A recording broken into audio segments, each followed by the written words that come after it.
அன்பான கர்த்தருடைய பிள்ளைகளே, 1 யோவான் 5:4 இப்படியாய் குறிப்பிடுகிறது, தேவனால் பிறப்பதெல்லாம் உலகத்தை ஜெயிக்கும், உங்கள் விசுவாசமே உலகத்தை ஜெயிக்கும் ஜெயம். ஆம் கர்த்தருடைய பிள்ளைகளே, நாம் விசுவாசத்தோடு நாம் நிலைத்திருக்கும் பொழுது நம்ம இந்த உலகத்தில் எதிரிட்டு இருக்கக்கூடிய எல்லா சூழ்நிலைகளையும் நாம் லகுவாய் ஜெயித்திட முடியும் என்று வேதம் உற்சாகம் ஊட்டுகிறது. முதல் காரியமாக, தேவனால் பிறப்பதெல்லாம் உலகத்தை ஜெயிக்கும். அதாவது தேவனுடைய வார்த்தையின்படி செய்கிற ஒவ்வொரு மனிதன், தேவனை ஏற்றுக்கொண்ட ஒவ்வொரு மனிதனும் இந்த உலகத்தில் ஒரு வெற்றியாய் வாழ முடியும் என்று வேதம் கூறுகிறது. இந்த உலகத்தில் வெற்றியுள்ள ஒரு வாழ்க்கை வாழ வேண்டுமானால் நாம் முதல்ல கர்த்தரை ஏற்றுக்கொள்ள வேண்டும்.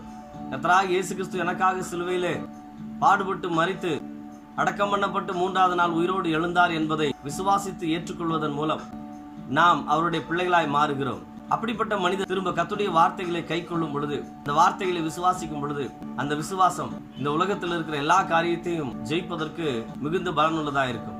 எனவே கர்த்தராகிய இயேசு கிறிஸ்துவின் மேல் விசுவாசம் வைத்திடுங்கள். அந்த விசுவாசம் நிச்சயமாக உங்களை எல்லாவற்றிலும் வெற்றி சிறக்க பண்ணும்.